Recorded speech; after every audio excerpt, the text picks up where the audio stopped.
The beacon had been running for 11 hours before I noticed the secondary echo. That is not as embarrassing as it sounds. The watchtower at Sector Veth-9 processes 40,000 signal events per standard day.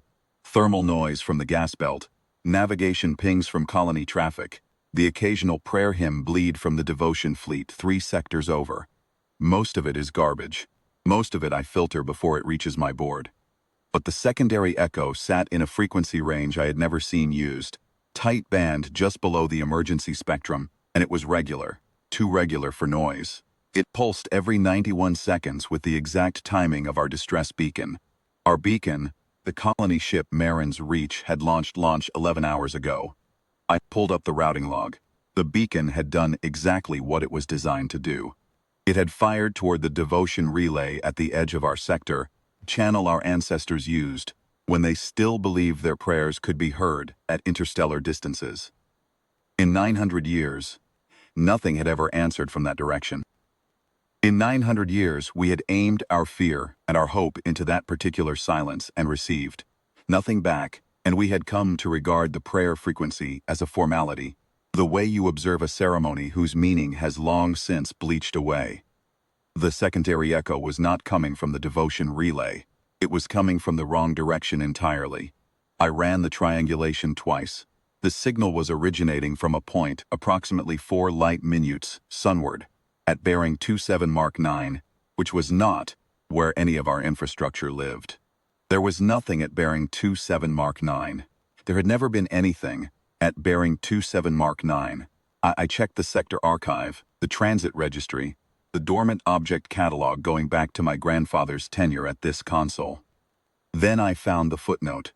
It was buried in a survey addendum from before the consolidation, filed by a mapping crew who had noted, in language so dry it barely registered as significant, that a pre-diaspora relay buoy of apparent human construction had been located at bearing 27 Mark 9, non-functional, no active emissions, catalogued as debris and left in place. That was the entirety of the record. 3 sentences. The survey crew had moved on. Nobody had returned. The buoy had been sitting there for the better part of a millennium, and we had never thought to ask what it might do if it heard something it recognized as a call for help. Apparently, it forwarded. I was still reading the footnote when the contact appeared on my long-range board. A single vessel, small enough to be a courier, decelerating on a hard burn from the direction of the old relay.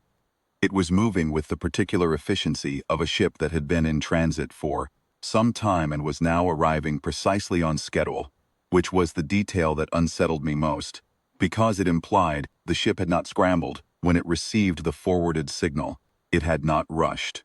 It had departed from somewhere at a pace that suggested it already knew the journey's length, that it had done the calculation and set the burn, and was now simply completing a transit it had known about longer than I had. I hailed it on standard frequencies. The response came back in under 4 seconds.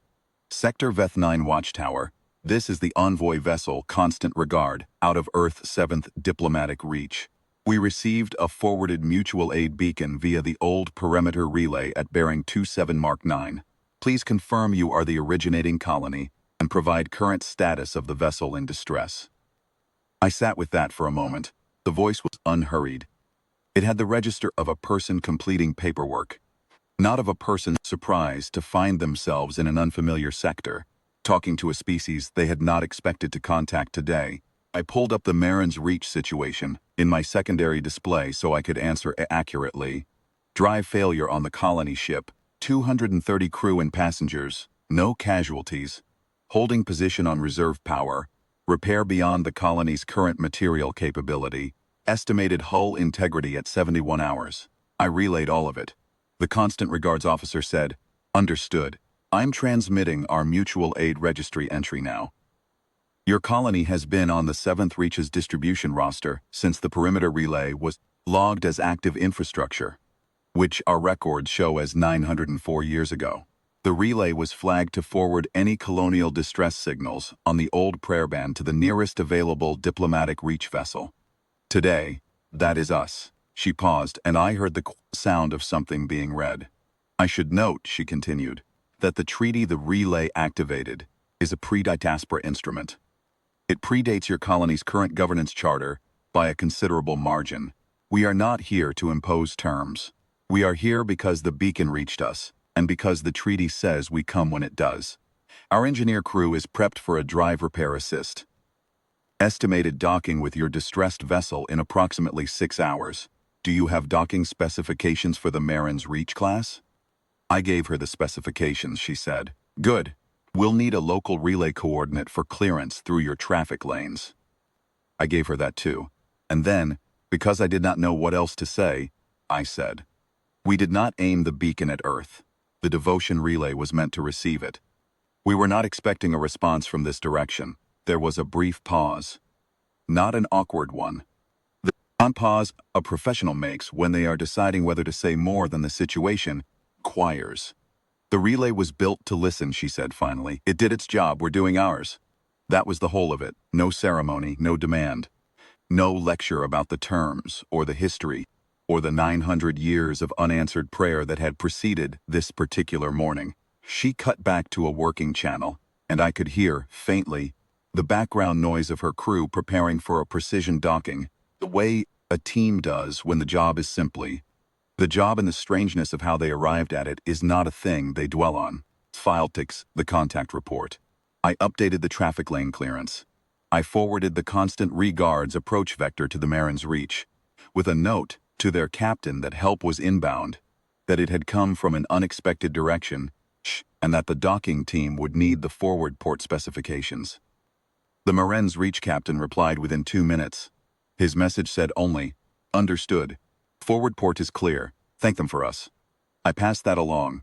The constant regards officer said, tell him not to worry about it.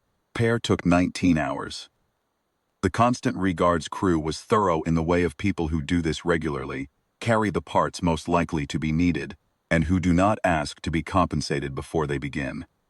They documented everything. They filed their work log through my board as a courtesy. So the colony would have a maintenance record in the correct format for the Marin's Reaches. Drive history. They asked for nothing. When the job was finished, the constant regards officer hailed the watchtower one more time. Drive is back to full operational status, she said. The Marin's Reach is cleared for normal transit. We'll file the mutual aid completion record on our end. You'll want to log the relay at bearing 27 Mark 9 as active infrastructure. I said I would. Safe travels, Sector Veth 9, she said, and the constant regard turned on a heading that would take it back toward work. Wherever the 7th Diplomatic Reach sent its vessels, when they were not answering calls they were never supposed to receive, and within 2 hours it was gone from my board. I had expected to feel something more definitive, relief perhaps, or the particular vertigo of an encounter with a civilization whose reach extended into corners of your sector that you had not known were mapped. What I felt instead was something quieter, a procedural settling, the way a log tree feels when the last field is filled in correctly and the report is complete. The Marin's Reach was repaired, the crew was safe.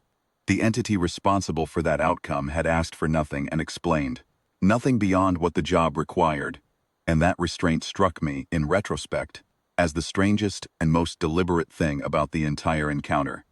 I sat at the console for a while after that. The beacon from the Marin's Reach had gone quiet.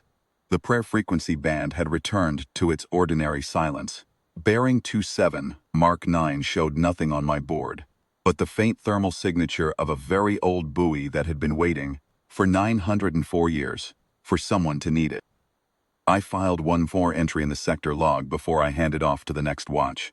The entry said, mutual aid event resolved. Assisting vessel Earth Envoy constant regard, departed on schedule, no terms imposed. Origin of contact. Pre-diaspora relay, bearing 27 Mark 9, catalogued previously as non-functional. Classification requires update. The relay is functional. It was listening the entire time. I noted in the remarks field that the beacon had never been aimed at Earth. Then I noted that it did not seem to matter.